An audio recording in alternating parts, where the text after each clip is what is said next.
સમગ્ર વિશ્વમાં ધર્મ પરિવર્તન સૌથી મોટો વિષય બની રહ્યો છે, ત્યારે સાબરકાંઠાના વડાલીમાં ધર્મ પરિવર્તન કરાવનાર બે ઇસમોની સામે સ્થાનિક સંગઠનોએ ફરિયાદ કરતા વડાલી પોલીસે બે ઇસમોની અટકાયત કરી છે।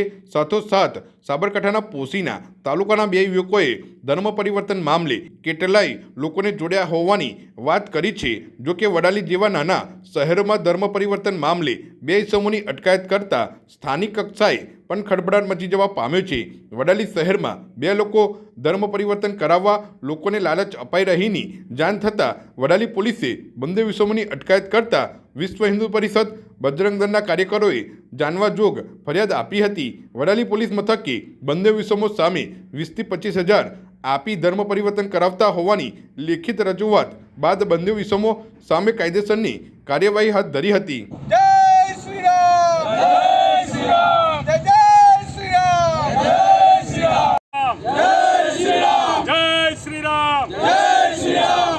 धर्मांतरण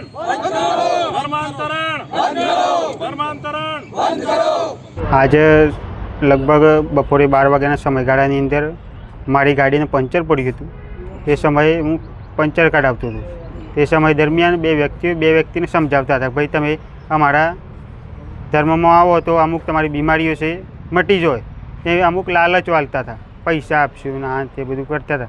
मने पण जाणवा मळ्युं के तो मैं ये पूछ्યું एमने, भाई मारा घरे पण आवी बीमारी छे, जो मटी जती होय तो आपणे आ बधुं ईशु भगवान विषे जाणीए ने पछी कीधुं के तमारा घरमां भाई अमुक भगवानना फोटा होय ए बधा काढवा पड़े ने ईशु भगवानने ज तमारे भगवान मानवा पड़े तो ज आ बधी बीमारीओ दूर थई ने दर रविवारे मेणबत्ती सळगावी पड़े ने ए बधी वातो करता थई ने बाइबल वाँचवा माटे प्रोस करता, भाई बाइबल वाँचवी पड़े तो ज तमारे आ बधुं पेलुं थशे।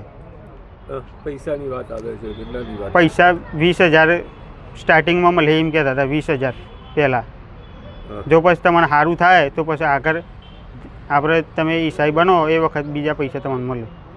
શું કેટલા વ્યક્તિઓ હતા અને હવે આપણે ફરિયાદ દાખલ કરવાની તજવીજ હાથ ધરી છે, શું કહેશો? એ વ્યક્તિઓ બે હતા તો મને એમના પર શંકા છે કે આ લોભામણી લાલચોથી આપણે બચવું જોઈએ। કેટલા સમયથી આ વિસ્તારમાં ફરતા હશે? મને જાણવા મળ્યું લગભગ આ નવેમ્બરથી આવે છે વડાલીના અંદર દર સોમવારે ને મંગળવારે લગભગ ઈડર જોઈએ એવા સમાચાર મળે મારા પાસે। શું નામ આપનું? સગરણજી। ભારત દેશમાંથી અંગ્રેજો ગયા, પરંતુ તેમનો જે વિચાર હતો ધર્માંતરણની પ્રવૃત્તિ કરવાનો, તો અંગ્રેજો ગયા પછી પણ આ દેશમાં ધર્માંતરણ ચાલુ જ છે। સાબરકાંઠા જિલ્લાના વડાલી જેવા નાનકડા તાલુકામાં પણ આ લોકો સામાન્ય 20,000 જેટલા રૂપિયા આપીને ધર્માંતરણ કરાવતા હોય છે, કારણ કે આ લોકોનો એક ટાર્ગેટ હોય છે, પૈસા આપીને ધર્માંતરણ કરો, અને આ જ નીતિ આ દેશમાં ચાલુ રહી છે। તો વડાલીના એક વનવાસી આ લોકોએ સાબરકાંઠાના જિલ્લાને ટાર્ગેટ કર્યો હોય, અને સાબરકાંઠામાં પણ વનવાસી વિસ્તાર એટલે સામાન્ય 5-25,000 માટે લોકો ધર્માંતરણ કરતા હોય છે। તો સરકાર તો કાયદો લાવશે, ધર્માંતરણ રોકીશું, પરંતુ ક્યાં સુધી? અમે તો વડાલીમાં ફરિયાદ આપીને કામ પૂરું કર્યું, પરંતુ ફરિયાદથી નહીં ચાલે મિત્રો। આ દેશમાં ધર્માંતરણ અટકાવવું હોય તો એના સરકારે કડકમાં કડક એની કાર્યવાહી કરવી પડશે, કારણ કે લોકો પૈસાના જોડે ધર્માંતરણ કરતા હોય। લોકોને પકડ્યા, શું કરતા હતા? અમે પણ આવા જ બે લોકોને વડાલીથી આવા જ કાર્યની અંદર પકડ્યા છે અને પોલીસને હવાલે કર્યા છે અને ફરિયાદ પણ કરી છે। કેવી રીતે કરાવતા હતા? એ લોકો વાત કરતા હતા, તમે ધર્માંતરણ અમારો ધર્મ અપનાવી લો, તમારે કોઈ પણ દુઃખ હશે મટી જશે, પૈસા જોઈશે પૈસા મળશે, આવું કહેતા હતા। શું માંગ છે તમારી? પણ અમારી માગ છે કે અમે પોલીસ ફરિયાદ કરી છે અને સરકારને પણ અમે રજૂઆત કરીએ છીએ કે આવા ધર્માંતરણ કરાવનારા લોકો જોડે કડકમાં કડક કાર્યવાહી થાય, અને જો સરકાર એના પર કડક એક્શન નહીં લે તો વિશ્વ હિન્દુ પરિષદ અને બજરંગ દળ વડાલી તો બંધ કરશે જ, સાથે સાથે આખા સાબરકાંઠામાં એના ઘેરા પ્રત્યાઘાતો પડશે। શું નામ આપનું? ईश्वरभाई सगर। देखो, इस देश में धर्मांतरण की समस्या सभी समस्या की जननी है। अवैध रूप से धर्मांतरण करने का बाजार गुजरात और देश भर में आज गर्म है। जनजाति ग्रामीण क्षेत्रों में जोखी झोपड़ी में सेवा के नाम से, छल के नाम से, कपट से हमारे ही बंधुओं को हिंदू विरोधी तत्वों के साथ जोड़ने का काम इस्लाम और ईसाईयत के द्वारा हो रहा है। मैं स्पष्ट मानता हूँ कि ऐसे लोगों को सबक सिखाना चाहिए। जो काम वडाली में हिंदू समाज ने स्वयं आगे आकर के किया, जिन बंधु का अवैध रूप से धर्मांतरण हो रहा था उनके एफआईआर दर्ज करवाने की भी साहस किया, ऐसे लोगों को सबक सिखाते हुए ठीक करने की प्रक्रिया समाज को चालू रखनी होगी, क्योंकि आने वाला समय धर्मांतरण के आधार पर हिंदू घटता जा रहा है और जहां हिंदू कम होता है वह देश का भूभाग भारत माता से अलग मानने लगता है। इसलिए अगर धर्मांतरण नहीं होता तो पाकिस्तान, बांग्लादेश इस देश से अलग न होते। धर्मांतरण नहीं होता तो जम्मू कश्मीर की कश्मीर घाटी हमसे अलग नहीं होती। धर्मांतरण नहीं होता तो केरल की नॉर्थ ईस्ट की यह स्थिति नहीं होती। धर्मांतरण नहीं होता तो डांग से दांता तक मेरे जनजातीय ग्रामीण क्षेत्र में यह हाल नहीं होता। इसलिए मैं सरकार को भी कहना चाहता हूँ कि धर्मांतरण पर रोक लगाने के लिए आगे आए। अवैध रूप से धर्मांतरण करवाने वाले चाहे कोई भी हो, उसको जेल के सलाखों के पीछे डाला जाए। देखो, मैं देश भर में घूमता हूँ। खेड़भम्मा तो क्या, पूरे देश भर में धर्मांतरण का बाजार, मैंने कहा, गर्म है।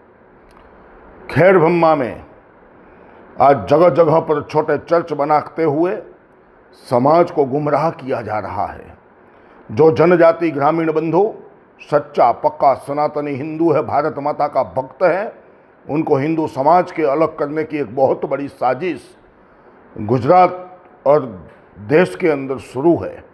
उसके तहत खेड़भम्मा में बीच में हमारे एक जांबाज कार्यकर्ता रामजी भाई पर एवं वहाँ के हमारे जिला मंत्री चेतन भाई पर जानलेवा हमला इन लोगों ने किया था। मैं चेतावनी देना चाहता हूँ, अगर हमारे एक भी धर्म योद्धाओं को खरोच भी आई तो हम तुम्हारी खाल भी उधेड़ लेंगे। हमने चूड़ियाँ नहीं पहन रखी है।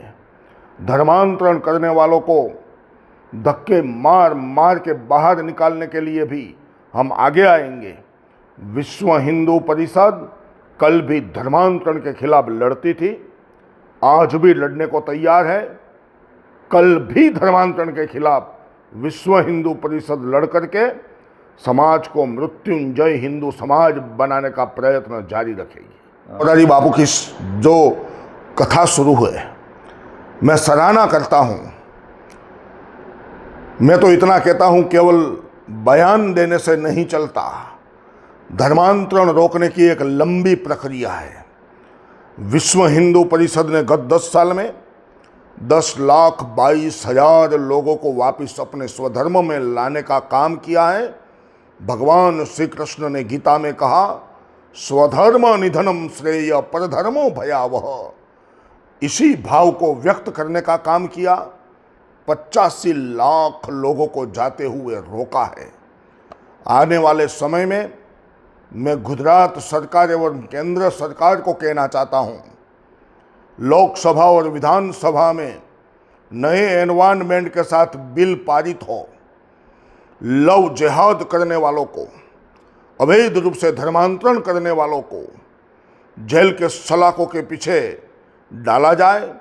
जहां जहां चर्च बना है, वो कौन सी भूमि पर खड़ा है, उनके लिए सरकार एक समिति गठन करे और यह समिति लंबे काल तक न सोचते हुए एक मर्यादित समय तय किया जाए और उसी समय में रहते हुए अवैध रूप से बने हुए जितने भी चर्च हैं उसको डिमोलेशन किया जाए। अगर सरकार ने एक काम हाथ में नहीं लिया तो विश्व हिंदू परिषद का बजरंग दल यह काम हाथ में लेगा। और फिर मैं सरकार से निवेदन करता हूं कि हमें अनियंत्रित होने के लिए मजबूर न करे, और हम अनियंत्रित हो जाए तो फिर हमें बदनाम करने की भी कोशिश न करे। दूसरी भी एक साजिश चल रही है। आरक्षण जो है वह आरक्षण केवल और केवल हिंदू जनजातियों के लिए है। ईसाई जनजातियों के लिए नहीं है। इसलिए जो क्लास 1, क्लास 2, क्लास 3 ऑफिसर बनते हुए सरकार के साथ धोखा कर रहे हैं, उनके पर धोखाधड़ी का केस किया जाए और ऐसे लोगों को भी जेल के सलाखों के पीछे धकेला जाए। आप चर्च में जाते हो और हिंदू बताते हुए सरकार की तिजोरी में से पैसा लेते हुए सरकार के साथ धोखा करते हो। मैं केवल एक उदाहरण आपके समक्ष रखना चाहता हूँ। व्यारा तापी जिले में एक स्थान है गिद्धमाड़ी, वह जनजाति समाज की देवी है।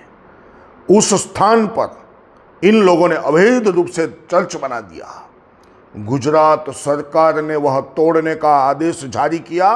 आज भी वह चर्च नहीं टूट रहा है, क्योंकि वहाँ भाजपा का ही जो एमएलए है वह ईसाई है, पास्टर है, और वह अवैध रूप से बने हुए चर्च और धर्मांतरण की प्रक्रिया को डिफेंड कर रहा है। ऐसे लोगों को भी पहचानते हुए हिंदू समाज ऐसे काल नेमियों को पहचाने, कौन हिंदुत्व के साथ है, कौन हिंदुत्व के खिलाफ है। और आने वाले समय में देश और गुजरात में इस विषय में જરૂરત પડી તો વિશ્વ હિન્દુ પરિષદ આંદોલન કા સ્વરૂપ भी લેगी। વડાલી ખાતે આજરોજ બે વ્યક્તિઓ નામે રતિલાલ ઉદાભાઈ અને બીજા વ્યક્તિ છે ભવરભાઈ મોહનભાઈ, એ બે વ્યક્તિઓ વડાલી પોલીસ સ્ટેશન વિસ્તારમાં અમુક નાગરિકો અને મળી અને એમની પાસે બાઇબલ અને ગ્રંથ હતા અને એ લોકો હિન્દુ ધર્મ વિરોધી વાત કરી અને ઈસાઈ ધર્મ અપનાવવા માટે એ એમની સાથે વાત કરી રહ્યા હતા। મીનવાઇલ 20,000 જેટલી નાણાકીય એમને મદદ પણ મળશે અને ખ્રિસ્તી ધર્મ અપનાવવાથી એમને બીજા લાભો થઈ શકે, આ પ્રકારની એમને લોભ લાલચ આપતા હોય તેવું ત્યાં રહેલ અન્ય નાગરિકોને જણાતા એ લોકોએ પોલીસને જાણ કરતાં પોલીસ સ્ટેશને વિશ્વ હિન્દુ પરિષદના લોકો આ બંને લોકોને વિશ્વાસે લઈ અને પોલીસ સ્ટેશન ફરિયાદ માટે આવેલા। સમગ્ર ઘટનાની તપાસ પોલીસે કરતા અને આ લોકોનો જે કંડક્ટ હતો એ તપાસતા પોલીસે ગુજરાત ધાર્મિક સ્વાતંત્ર્ય અધિનિયમ હેઠળ કાયદેસરની કાર્યવાહી હાથ ધરવામાં આવી છે અને બીએનએસની સેક્શન 299 ધાર્મિક લાગણી દુભાવવા માટેનો પણ એક ફરિયાદ જે છે એ થઈ છે। તો આ અંતર્ગત પોલીસ હાલ કાયદેસરની કાર્યવાહી કરી તપાસ આગળ હાથ ધરી રહી છે। અત્યારે ફરિયાદ પછી કાયદેસરની કાર્યવાહી થઈ રહી છે, તપાસ થઈ રહી છે અને તપાસમાં આવા બીજા કેટલા વ્યક્તિઓ છે કે જે આ પ્રકારનું કામ કરી રહ્યા છે અથવા તો આ રીતે બીજી કોઈ જગ્યાએ એમણે બીજા અન્ય લોકોને પ્રેરિત કર્યા છે કે કેમ, તે દિશામાં પણ પોલીસ અત્યારે તપાસ કરી રહી છે। વધુ માહિતી તપાસ પછી પોલીસને ખ્યાલ આવશે કે અન્ય બીજી કોઈ જગ્યાએ આ પ્રકારની પ્રવૃત્તિ ચાલે છે કે કેમ, અથવા તો આ સમગ્ર મેનેજમેન્ટ ક્યાંથી થઈ રહ્યું છે, તો એ દિશામાં પણ પોલીસ તપાસ કરશે।